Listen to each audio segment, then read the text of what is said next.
Juan Soto is officially a member of the New York Mets family. We'll talk about the introductory press conference on today's show.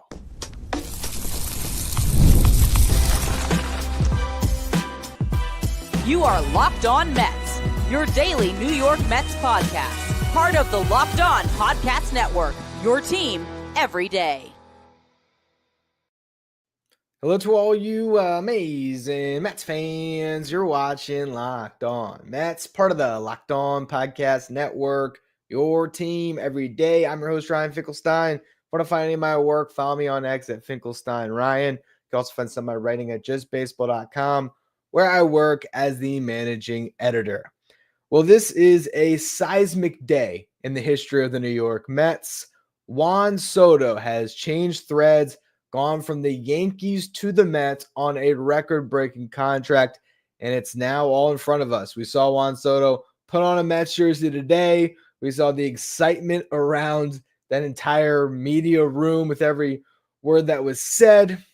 Steve Cohen absolutely elated with this signing that changes the direction of this franchise. David Stearns, he's always really good in these press conference situations. I felt like his introduction to Juan Soto was a moment where I could almost see him getting a little bit overwhelmed with the magnitude of the signing and what this means for the Mets.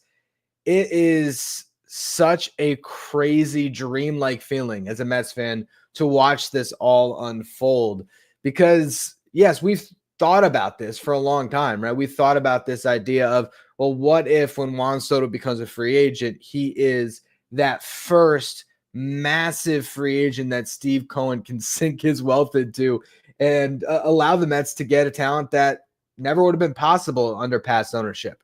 But even with us knowing that this was a possibility, it's still something different to actually see it come to fruition and actually see Juan Soto first getting out of that van, the video that circled on social media, him just showing up, and it's like, wait, this is about to happen. And then to see him, in front of the media, putting on that Mets jersey, it's a crazy day for this franchise. It really is. And I think one of the clear overarching themes throughout this entire press conference was family. I mean, family was talked about from Steve Cohen, and it was certainly talked about a lot from Juan Soto. Even Scott Boras mentioning the Supreme Court of Soto, all the family members that helped Juan Soto make this decision. It is clear that Soto is very close to his family. And while you can talk about the contract, and yes, it's $765 million, and there's a $75 million signing bonus, there's the kicker that could take the contract if he opts out, over $800 million. There's all these things that were baked into the deal. And you would say, how does a family suite mean more than the money? Well, here's the thing. We've been hearing a lot about this idea of a family suite. For those of you who didn't see the reports about this, the Yankees were not willing to give Juan Soto a family suite as part of the deal because Aaron Judge pays for his suite. Derek Jeter before him paid for his suite. So it went against their precedent, and that's all fine and well. The Mets didn't even give it a second thought, but as much as we could talk about these crazy dollar amounts and how the Mets clearly structured the best contract, it does seem like ultimately the familial aspect of the Mets weighed very heavily on Juan Soto's decision here to become a member of the New York Mets. He talked about how, he said, when I look at my family, I think they're going to have the best time.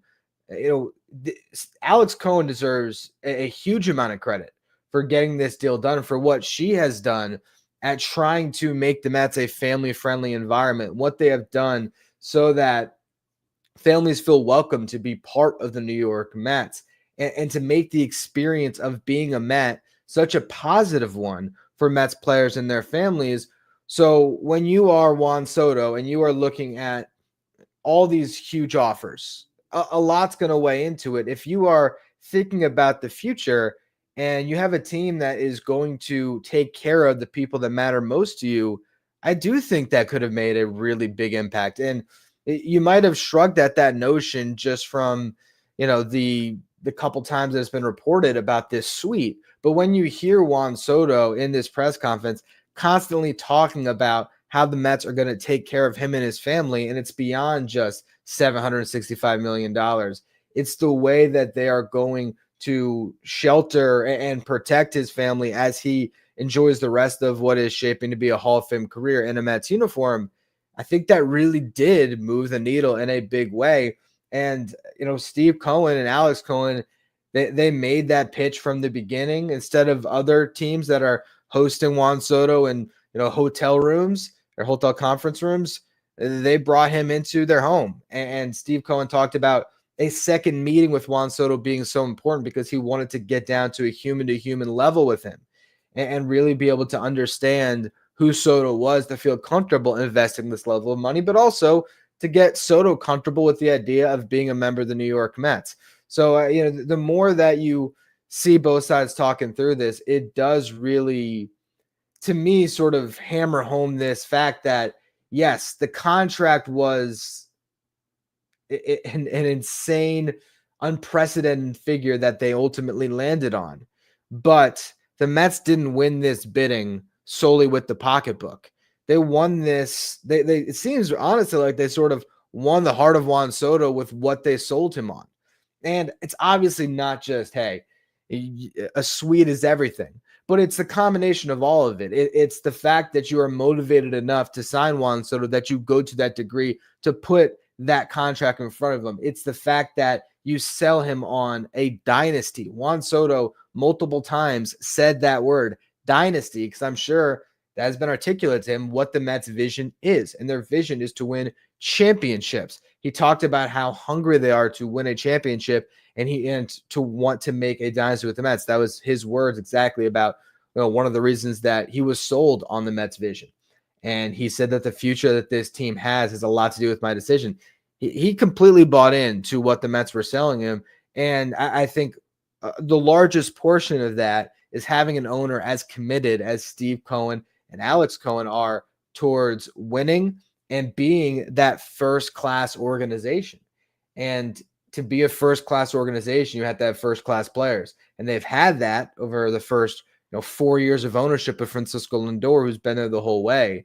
But you still have to take a franchise that was nowhere near a first-class organization and build them up. And Steve Cohen, talked about accelerating the process of being that perennial contender, being that first-class organization, and how this signing does that.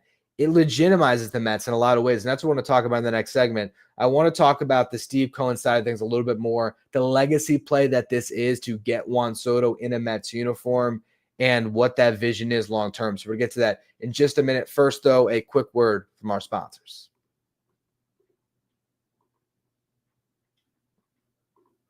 Today's episode is brought to you by FanDuel. Get ready to tackle the NFL action with FanDuel, America's #1 sports book. Because right now, new customers can bet $5. You're going to get $150 of bonus bets if you win. The FanDuel Sportsbook app gives you everything you need to place live bets on the NFL. It's all in one place. So you get a hunch in the middle of the game. You can check out the latest stats, view live play-by-play, and so much more on the same page you place your bets. Just visit FanDuel.com to join today. And remember, you want to make sure you win that first $5 bet because you're going to get started again. The $150 in bonus bets if you win that first $5 bet. That's FanDuel.com, America's #1 sportsbook.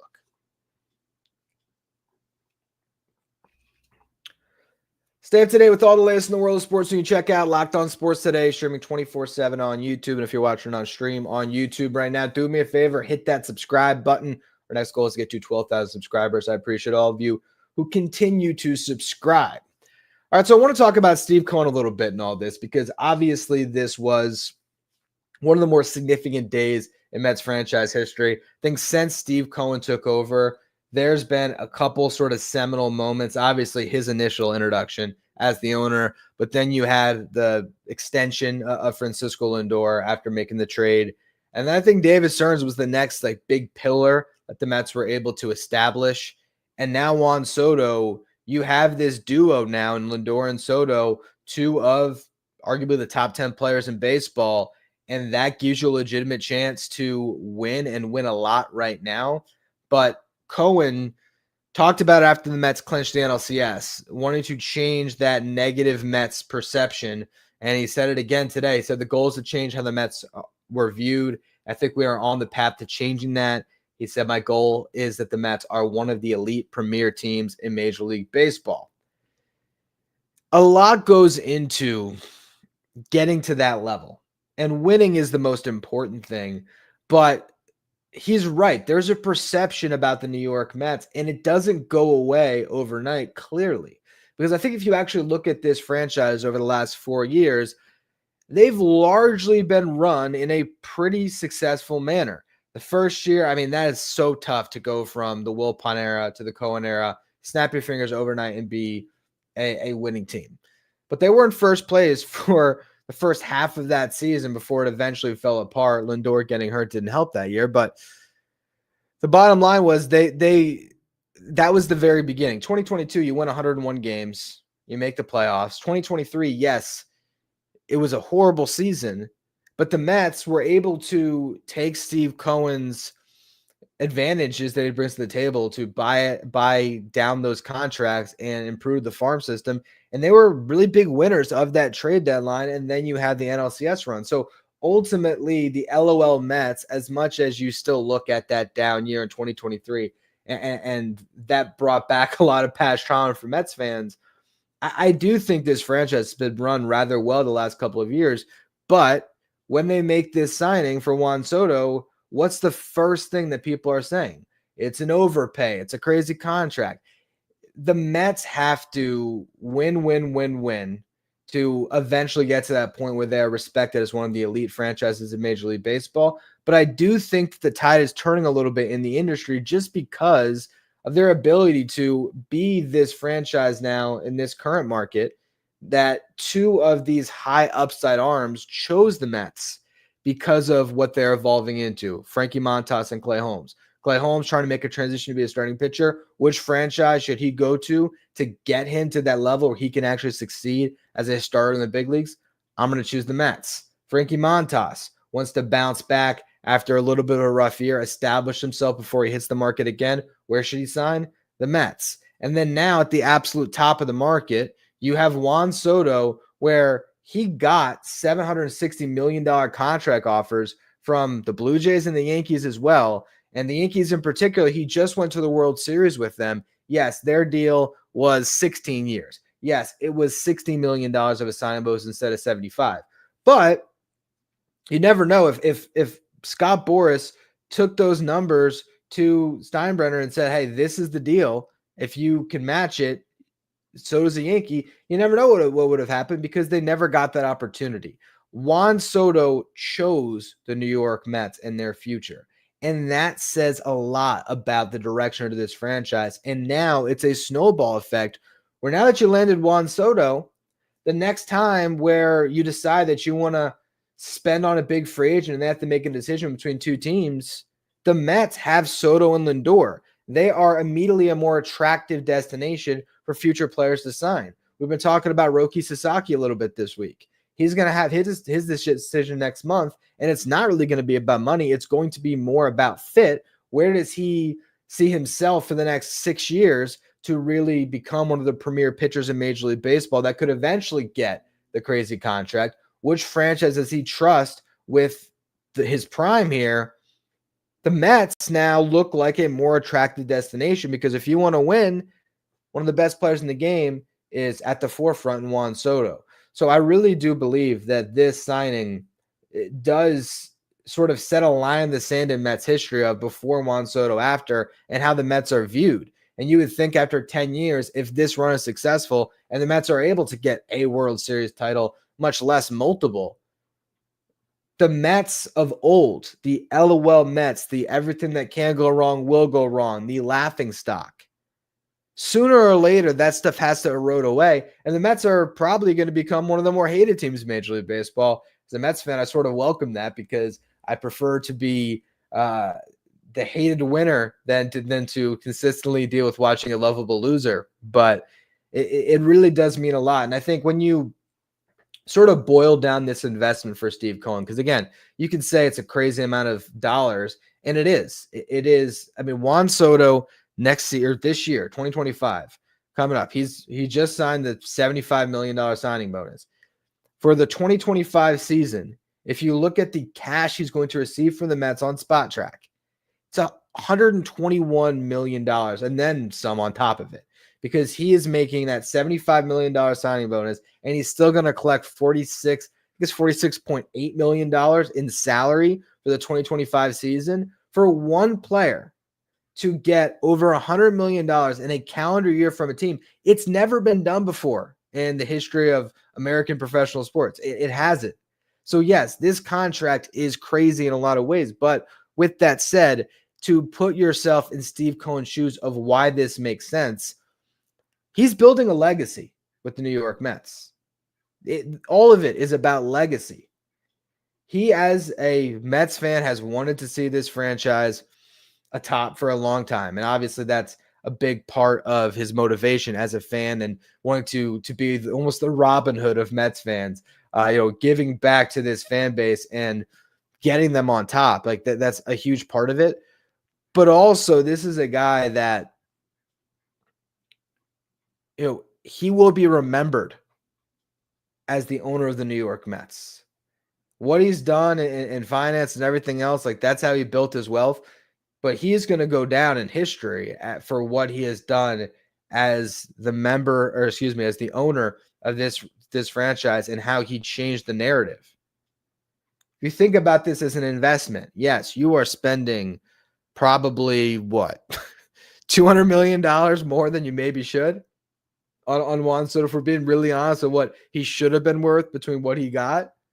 But it's a market. Other teams were bidding. It got to that level. Spending to this degree for one player, yes, for the next 15 years, that's going to be something that the Mets are going to have to deal with, and they're going to be in the luxury tax every year. But what you get out of it in return, if it works, if you win multiple World Series titles, if the New York Mets get to that degree that he wants them to be, of being considered one of the premier franchises in baseball, I have a question for you all. What are the Yankees worth? The worth of the Yankees, $10 billion as one of the most globally recognized brands when it comes to sports. If the Mets get to even 80-90% of that, what did Steve Cohen buy the Mets for? I think it was how much did he buy the Mets for? I can't even remember. Was it $4 billion?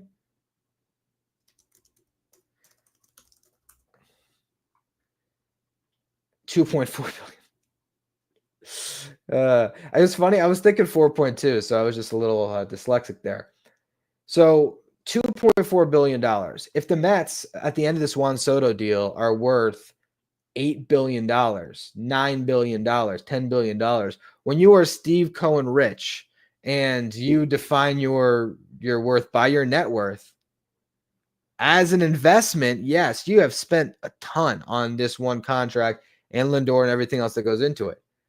But if the franchise quadruples in value in your first 15 years of ownership, all that investment that you've been putting into the team, it's all worth it. Granted, I'm not saying he's going to sell, but that does mean something to a guy like Steve Cohen.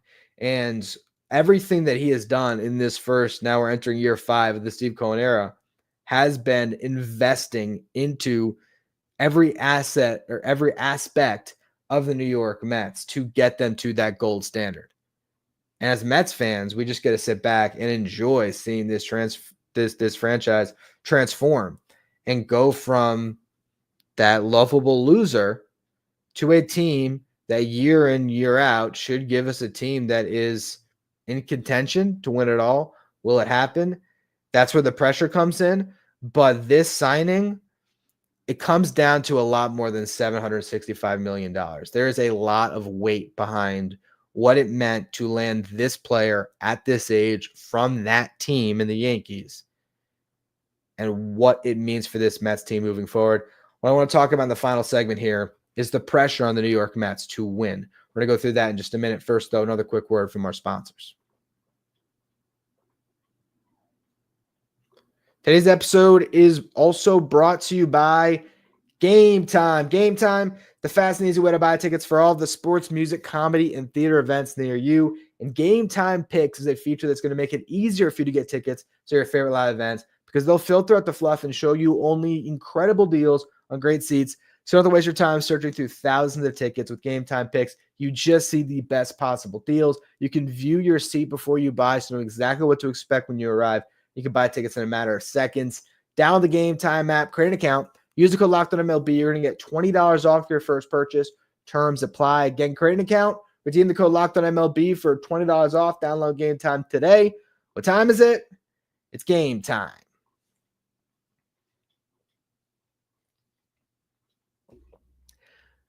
If you're an everyday listener to the show, make sure you become a Locked On Mets insider. This is our texting service. You get updates from me anytime news breaks on the Mets. You can ask me questions anytime. If you want to be a Locked On Mets insider, go to subtext.com/LockedOnMets.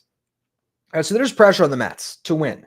There always is. But now that you have Juan Soto under this contract, it amplifies the pressure. I think the last time we saw the Mets deal with that pressure was literally 2 years ago when the Mets came off of a 101-win season. They had already spent on Scherzer, and they doubled down. They got Justin Verlander, and they got Kodai Senga, and they brought back Nimmo and Diaz, and they had that payroll over $300 million, and then they briefly signed Carlos Correa before that fell through. That was a winter where the Mets were out in front and really showed their financial muscle to spend, and there was pressure on that team, and that team fell flat and did not deliver. Now, I'm not saying it's going to happen this time around. It's a different front office. It's a ownership group that's even further along. It's a slightly different core of players. And Juan Soto is obviously the biggest difference. A guy that you just know one way or the other, the numbers are going to be there. He's going to get on base at a 400-plus clip. He's going to hit 30-plus home runs. He's going to drive in runs. Probably not going to be the best defender in right field, but regardless, this is a bat that you can project out, and the Mets still have players like Lindor, like Nimmo, like Vientos that give you a lot of hope. Francisco Alvarez as well, but they can't be done yet. And Juan Soto, when asked about the Mets lineup, he pretty much gave one guy a shout out. Well, two guys, Starling Marte, and it's funny because I talked about Marte on this morning's episode of Locked On Mets because there was this report out there from The Athletic that the Mets would absorb some money to potentially trade Starling Marte. And I did briefly mention, I'm pretty sure him and Juan Soto have a relationship. So it was interesting that the two players that Soto listed by name was obviously Lindor, but also Marte. So I do wonder if Marte actually does get traded. I feel like it's more likely that he's the Mets DH. But he really just mentioned we have one of the best leadoff hitters in the game. And then he said, we'd like to fill it out more.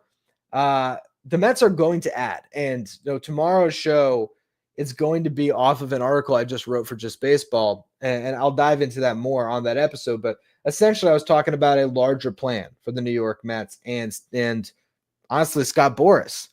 Ideally, or primarily, speaking about Pete Alonso, and it's something that I've been talking about ever since, actually, even before the signing happened, this idea of Pete Alonso being part of this plan, where if you're Juan Soto, the one thing we've heard that he was concerned about with the Mets, more than anything else, it wasn't about, they haven't been a winning franchise historically. No.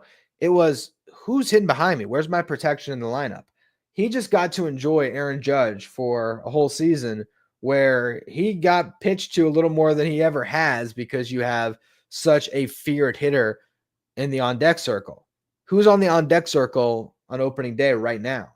It's probably Mark Vientos. Now, could Vientos be the guy? Could Mark Vientos be a better hitter than Pete Alonso next year? Absolutely. Does he go into the 2025 season with the same cachet, though, as Pete Alonso does? No. And I really do think that it's naive to believe that the Mets would be deep in negotiations and talks with Pete Alonso's agent, Scott Boras, as they're talking to Juan Soto, and they're thinking about the vision of what the New York Mets are going to be in 2025, that Pete Alonso wouldn't have been brought up at least once. Now, the process for Pete Alonso to resign, it's interesting. Is part of it saying, hey, go out, test the market, get a contract, and we're going to match anything? Is that what the goal is of their free agency at this point? Or is there something already in place, but right now it's about Juan Soto? And next week will be Pete Alonso week. Like, I think there's a world, and this is a conspiracy theory that I might have, but I don't think it's really far off. They might already know what the deal is for Pete Alonso. And everyone is just saying the right things because they're not going to have it come out that this was a package deal by any degree. But doesn't it make sense that it could be to a certain extent? If Juan Soto is saying, who's my protection? Scott Boras has Pete Alonso. And Pete Alonso clearly wants to be a member of the Mets. Couldn't there at some point have said, listen, we're going to bring Pete back. Don't worry about it. Pete's going to be our first baseman. You're going to have Pete Alonso in the lineup. Because then if you're Juan Soto, you have the contract that's already checked off. You're going to get that no matter what. You have the feeling that the Mets are going to take care of your family. That's really important to you. And you believe in Steve Cohen and him being willing to go all in.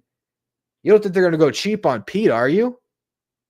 I think the idea would be, the team that just went to the NLCS, the team that got massive home runs in the playoffs from Pete Alonso, from Mark Vientos, from Francisco Lindor, that team, that's the one you're joining.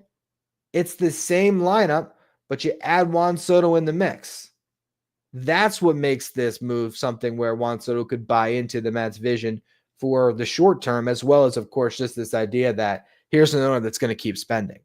I think when you add it all up, then all of a sudden the Mets really do become that really ideal landing spot for Soto, where he's trusting the rest of his prime and the rest of his entire career in the New York Mets. I think 2025 really does weigh hard into the decision making, though, because as much as you can look ahead and think about 15 years, you're also wondering, as a player that was just in the World Series, what's going to get you back over the top as someone that's so competitive. And I'm sure for Soto, it feels like forever since he won that World Series with the Nationals. You want to get back to that point. You want to have, that feeling of being a champion again. You're going to be thinking about that next season. And so the Mets clearly made it known that they are going to build around him. I don't know if that was a guarantee that Pete Alonso is coming back or not, but I'm just saying it makes a lot of sense. And ultimately, I think the Mets, they have sort of laid out this week to be Juan Soto week, as they should. I don't think they wanted to sign Sean Manaea and Pete Alonso on Wednesday and overshadow today, Juan Soto Day, the announcement of Juan Soto into the New York Mets family, the new face of the franchise on a $765 million contract. I don't think they want to overshadow what that means, the significance of that. But the pressure is on to win now around Juan Soto, and they got to keep making moves. So that leaves you really optimistic for what's left of this offseason, because this isn't just, all right, we got Soto, let's just fill out the rest of the pitching staff with minor league deals.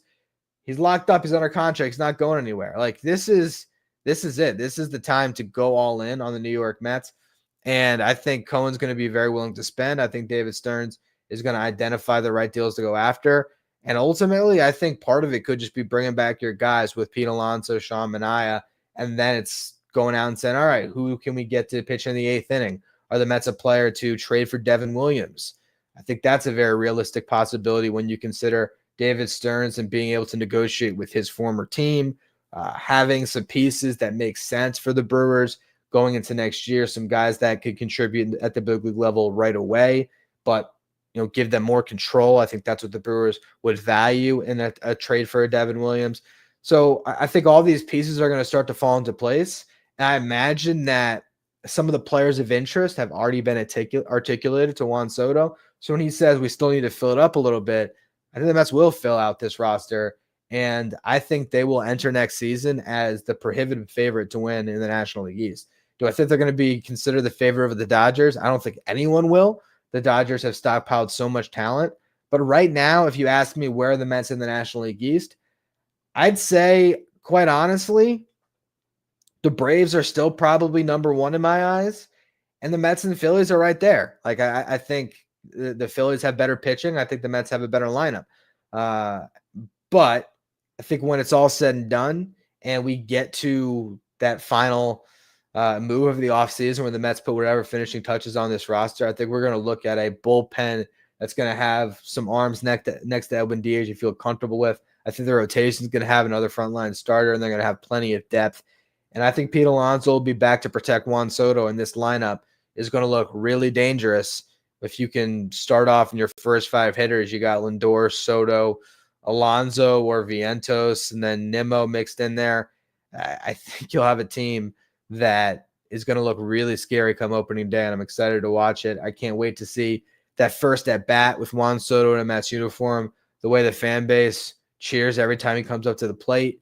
It's going to be pretty awesome, and the excitement around Juan Soto today has been pretty palpable. So, it was a great day for the Mets. Awesome to see it actually become reality, and I can't wait to continue to talk about everything around Juan Soto and building up this team throughout the rest of the offseason. I appreciate all of you who tuned into the stream today. Again, tomorrow's show is going to be about how the Mets could give Scott Boras over $1 billion, actually close to $1.25 billion when it's all said and done this offseason. So make sure you're subscribed to the channel so you don't miss that. If you're listening to the playback of this on the audio side of things, make sure you follow, rate, and review wherever you get your podcast. You follow me on X at Finkelstein Ryan. You follow the show at Locked On Mets. Also, I'm going to be on till Mets do us part at 5 o'clock. So check out that podcast as well coming up. As always, thank you for watching Locked On Mets. Thank you for making Locked On Mets your first watch every day. Now for your second watch, head over and check out the first ever 24/7 streaming channel that covers everything in the world of sports. We're talking about Locked On Sports today with our local host from each team, league-wide host from each league. Find Locked On Sports today streaming 24/7 on YouTube.